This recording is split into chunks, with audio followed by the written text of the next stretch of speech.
آپ دیکھ رہے ہیں خبر در خبر شمس تبریز قاسمی کے ساتھ۔ السلام علیکم، میں ہوں شمس تبریز قاسمی اور آپ دیکھ رہے ہیں خبر در خبر۔ گودی میڈیا نے 2 مہینہ تک لگاتار تبلیغی جماعت کے خلاف زہر افشانی کی۔ بھارت میں کورونا وائرس کے لیے ڈائریکٹ تبلیغی جماعت کے لوگوں کو ذمہ دار ٹھہرا دیا۔ یہ کام صرف میڈیا نے نہیں کیا بلکہ مرکز کی BJP حکومت اور دلی کی کیجریوال سرکار نے بھی گودی میڈیا کا بھرپور ساتھ دیا۔ یہ کہنا مشکل ہے کہ گودی میڈیا کی رپورٹ کی وجہ سے سرکار نے بھی تبلیغی جماعت کو کورونا وائرس کے لیے ذمہ دار قرار دیا، یا پھر سرکار کے اشارے پر گودی میڈیا نے فیک نیوز اور فرضی خبریں چلائی، تبلیغی جماعت کے خلاف زہر افشانی کی اور بلا کسی وجہ کے مسلمانوں کو بدنام کیا۔ حقیقت جو بھی ہو، یہ ضرور ہوا کہ پورے ملک میں مسلمانوں کو نفرت کی نگاہ سے دیکھا جانے لگا، مسلمان اچھوت بن گئے۔ لیکن قدرت کا اصول ہے کہ جھوٹ کی بنیاد پر کوئی بھی دلیل زیادہ دنوں تک قائم نہیں رہ پاتی ہے۔ اس معاملے میں بھی یہی ہوا ہے۔ دھیرے دھیرے سچ سامنے آتا گیا، حقیقت لوگوں کو معلوم ہونے لگی کہ تبلیغی جماعت کے حوالے سے میڈیا کی رپورٹ میں کتنی سچائی ہے اور کتنا جھوٹ، اور اب عدالت نے اس پورے معاملے کو واضح کر دیا ہے۔ بمبئی ہائی کورٹ نے حکومت اور میڈیا دونوں کو زبردست پھٹکار لگائی ہے۔ تاریخی فیصلہ سناتے ہوئے بمبئی ہائی کورٹ کی اورنگ آباد بینچ نے کہا ہے کہ سرکار نے اپنی ذمہ داری سے بچنے کے لیے تبلیغی جماعت کو بلی کا بکرا بنایا۔ پرنٹ میڈیا اور الیکٹرانک میڈیا نے جان بوجھ کر منفی پیروپیگنڈا کیا، فیک نیوز چلا کر بدنام کیا، باہر سے آئے لوگوں کی عزت اور وقار کو ٹھیس پہنچایا، انہیں کورونا وائرس کے پھیلاؤ کے لیے ذمہ دار ٹھہرا دیا۔ یہ سب ایک پلاننگ، منصوبہ بندی اور سازش کے تحت ہوا۔ آج کے خبر در خبر میں اسی موضوع پر تفصیل سے گفتگو کریں گے اور جانیں گے کہ ہائی کورٹ میں کیا ہوا۔ لیکن پہلے آج کی یہ 5 اہم نیوز۔ سپریم کورٹ نے CBI کی اسپیشل عدالت کو ہدایت دی ہے کہ وہ 30 ستمبر تک بابری مسجد انہدام کیس کا فیصلہ سنا دے۔ 1992 میں بابری مسجد منہدم کیا گیا تھا۔ 32 لوگوں کے خلاف مقدمہ چل رہا ہے، جس میں سابق deputy prime minister LK Advani, Uma Bharti, MM Joshi اور کلیان سنگھ بھی شامل ہیں۔ اتر پردیش اسمبلی کی کارروائی آج سے شروع ہوئی۔ اس موقع پر کانگریس کے اراکین نے یوگی حکومت کے خلاف احتجاج کیا اور ڈاکٹر کفیل کی رہائی کا بھی مطالبہ کیا۔ متھرا میں کرشن مندر کے نزدیک ایک شاہی مسجد عیدگاہ ہے۔ کچھ لوگ اسے گرانے کا ارادہ رکھتے تھے۔ ان سبھی لوگوں کے خلاف فرضی ٹرسٹ تشکیل دینے کا مقدمہ درج کیا گیا ہے۔ ان لوگوں پر الزام ہے کہ شری کرشن جنم بھومی نرمان نیاس نامی ٹرسٹ تشکیل دے کر پیسہ جمع کرنا چاہ رہے تھے۔ پولیس معاملہ کی جانچ کر رہی ہے۔ بہار کی نتیش حکومت میں سرکاری منصوبہ کے ساتھ ایک حیران کرنے والا گھوٹالہ سامنے آیا ہے۔ معاملہ مظفر پور کا ہے، جہاں مسہری بلاک میں 65 سال کی خاتون نے 14 مہینے میں 8 بچیوں کو جنم دیا۔ سنتے ہی پتہ چلتا ہے کہ ممکن بات نہیں ہے، لیکن کاغذوں میں ایسا ہی نظر آ رہا ہے۔ کھیل بچیوں کے تحفظ کو لے کر چل رہے جننی بال سرکشا یوجنا کے ساتھ ہوا ہے۔ محرم الحرام کے جلوس اور مجالس کے تعلق سے جاری گائیڈ لائنز پر شیعہ کمیونٹی میں شدید ناراضگی پائی جا رہی ہے۔ معروف عالم دین مولانا کلب جواد نے کہا کہ مسلسل کوششوں کے باوجود بھی حکومت کی جانب سے زبانی طور پر پہلے مجالس میں 20 لوگوں کی اجازت کی شرکت دی گئی، لیکن جب تحریر موصول ہوئی تو صرف 5 لوگوں کو اجازت دی گئی ہے۔ لکھنؤ جیسے عزاداری کے اہم مرکز میں 5 لوگوں کے ساتھ مجالس کا انعقاد ناممکن ہے، کیونکہ 5 سے زیادہ لوگ تو صرف انتظام کرنے والے ہی ہو جاتے ہیں۔ اب آتے ہیں اصل مدے پر۔ بمبئی ہائی کورٹ کی اورنگ آباد بینچ نے ایک تاریخی اور ہسٹوریکل فیصلہ سنایا ہے۔ ہونا یہ چاہیے تھا کہ اس فیصلہ پر زیادہ سے زیادہ بحث ہوتی، اس فیصلہ میں جو کچھ کہا گیا ہے اس کی زیادہ سے زیادہ تشہیر کی جاتی، ٹی وی چینلوں پر ہونے والے ڈیبیٹ میں اس کو موضوع بنانا چاہیے، پرائم ٹائم میں اس پر چرچا کرنا چاہیے، لیکن ایسا کچھ نہیں ہوا۔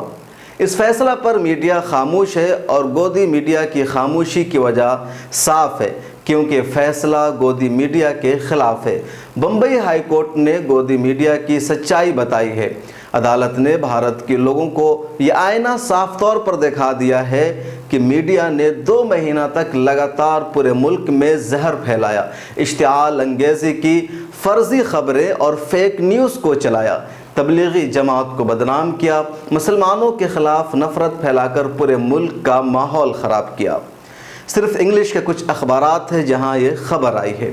آئیے پہلے بتاتے ہیں کہ بمبئی ہائی کورٹ کی اورنگ آباد بینچ نے تبلیغی جماعت کے بارے میں کیا فیصلہ سنایا ہے۔ عدالت نے تبلیغی جماعت معاملہ میں ملک اور بیرون ملک کی جماعت کے اراکین کے خلاف درج FIR کو یہ کہتے ہوئے مسترد اور رد کر دیا کہ انہیں بلی کا بکرا بنایا گیا ہے۔ عدالت نے کہا کہ اس معاملے میں تبلیغی جماعت کے لوگوں کے ہی انفیکشن کا ذمہ دار بتانے کا پروپیگنڈا چلایا گیا، جو بالکل ہی مناسب نہیں ہے۔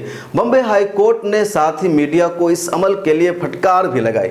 بمبئی ہائی کورٹ نے ہفتہ کے روز معاملہ کی سماعت کرتے ہوئے واضح لفظوں میں کہا کہ دہلی کے مرکز میں آئے غیر ملکی لوگوں کے خلاف پرنٹ اور الیکٹرانک میڈیا میں بڑا پروپیگنڈا چلایا گیا۔ ایسا ماحول بنانے کی کوشش کی گئی جس میں ہندوستان میں پھیلے کووڈ-19 انفیکشن کا ذمہ دار بیرون ملک کے لوگوں کو ہی بنانے کی کوشش کی گئی۔ تبلیغی جماعت کو بلی کا بکرا بنایا گیا۔ ہندوستان میں انفیکشن کے تازہ اعداد و شمار بتاتے ہیں اور ظاہر کرتے ہیں کہ جن لوگوں نے اپلیکیشن دیا ہے ان کے خلاف ایسے ایکشن نہیں لیے جانے چاہیے تھے۔ غیر ملکیوں کے خلاف جو کارروائی کی گئی اس پر ندامت، افسوس اور ازالہ کے مثبت قدم اٹھائے جانے کی ضرورت ہے۔ بینچ نے اپنی بات کو آگے بڑھاتے ہوئے یہاں تک کہا، ایک سیاسی حکومت اس وقت بلی کا بکرا ڈھونڈنے کی کوشش کرتی ہے جب وبا یا آفت آتی ہے۔ اورنگ آباد ہائی کورٹ میں تبلیغی جماعت کے 29 غیر ملکی اراکین کا مقدمہ تھا۔ ان سبھی کے خلاف IPC کی دفعہ 290, 270, 269, 188، اس کے علاوہ مہاراشٹرا پولیس ایکٹ 195, 135 جیسے سنگین دفعات کے تحت مقدمہ درج کیا گیا تھا۔ اس کے علاوہ ان سبھی کے خلاف یہ بھی الزام لگایا گیا کہ انہوں نے ٹورسٹ ویزا کا مس یوز کیا، غلط استعمال کیا، مذہبی پروگرام میں حصہ لیا اور مذہب کی تبلیغ کی غیر قانونی سرگرمیاں انجام دی۔ بمبئی ہائی کورٹ نے اس کی بھی تردید کی۔ ہائی کورٹ نے کہا کہ ٹورسٹ ویزا رکھنے والوں کے لیے مذہبی تقریب میں شرکت کوئی ممنوع نہیں ہے۔ تبلیغی جماعت کے پروگرام میں شریک ہو کر انہوں نے کوئی جرم نہیں کیا ہے۔ جہاں تک الزام ہے مذہب کی تبلیغ کا تو یہ ممکن نہیں ہے۔ ہندوستان میں اردو یا ہندی زبان عموماً بولی جاتی ہے، جبکہ ان غیر ملکیوں کی زبان ہندوستانی زبان سے بالکل ہی الگ ہے۔ جس زبان کو جانتے ہیں اس میں یہاں تبلیغ کرنا ممکن نہیں ہے۔ جسٹس نالونڈے نے ججمنٹ پر تبصرہ کرتے ہوئے کہا، تبلیغی جماعت مسلمانوں سے الگ نہیں ہے بلکہ اسی کا ایک حصہ ہے۔ اس جماعت کا کام مذہبی اصلاح اور ریفارم ہے۔ ہر مذہب میں اصلاح اور ریفارم کا کام ہوتا ہے۔ دنیا کی بڑھتی ہوئی ترقی اور سماج میں مسلسل پیدا ہونے والی تبدیلی کی وجہ سے مذہبی اصلاح وقت کی اہم ضرورت ہے۔ کسی بھی طرح یہ ثابت نہیں ہوتا ہے کہ غیر ملکی مذہب کی تبلیغ کر رہے تھے اور دوسروں کا مذہب تبدیل کرا رہے تھے۔ اس کا کوئی ریکارڈ نہیں ہے اور نہ ہی کوئی ثبوت ہے۔ ریکارڈ اور ثبوت یہ بھی بتاتے ہیں کہ غیر ملکی ہندوستانی زبان جیسے اردو یا ہندی بولنے پر قدرت نہیں رکھتے ہیں، بلکہ ان کی زبان عربی، فرینچ یا کچھ اور ہے، جس بنیاد پر بالکل نہیں کہا جا سکتا کہ ان غیر ملکیوں کا مقصد مذہبی اصلاح اور اس کی تبلیغ ہے اور دوسروں کا مذہب تبدیل کرانا۔ یہ سبھی الزامات بے بنیاد ہیں اور یہ بالکل نہیں کہا جا سکتا ہے کہ ان کی منشا مذہب کا فروغ اور دوسروں کا مذہب تبدیل کرانا ہے۔ جسٹس نالونڈے نے اپنے تبصرہ میں یہ بھی کہا کہ پرنٹ اور الیکٹرانک میڈیا نے جان بوجھ کر مرکز نظام الدین میں آئے تبلیغی جماعت کے اراکین کے خلاف منفی پروپیگنڈا کیا اور بتایا کہ انہی لوگوں کی وجہ سے بھارت میں کورونا پھیلا ہے۔ میں کورونا وائرس جنوری میں ہی آ گیا تھا، لیکن سرکار بے خبر تھی۔ میڈیا کو بھی اس رپورٹ سے کوئی مطلب اس وقت نہیں تھا۔ 24 فروری 2020 کو احمد آباد میں ایک پروگرام ہوا جس کا نام تھا نمستے ٹرمپ۔ اس پروگرام میں لاکھوں لوگ تھے۔ ماہرین کا ماننا ہے کہ اس پروگرام کے بعد تیزی سے بھارت میں کورونا پھیلنا شروع ہوا، لیکن اب بھی سرکار بے خبر تھی اور میڈیا بھی لاپرواہ۔ 10 مارچ کے بعد سرکار کو پتہ چلا کہ بھارت میں کورونا پھیل رہا ہے۔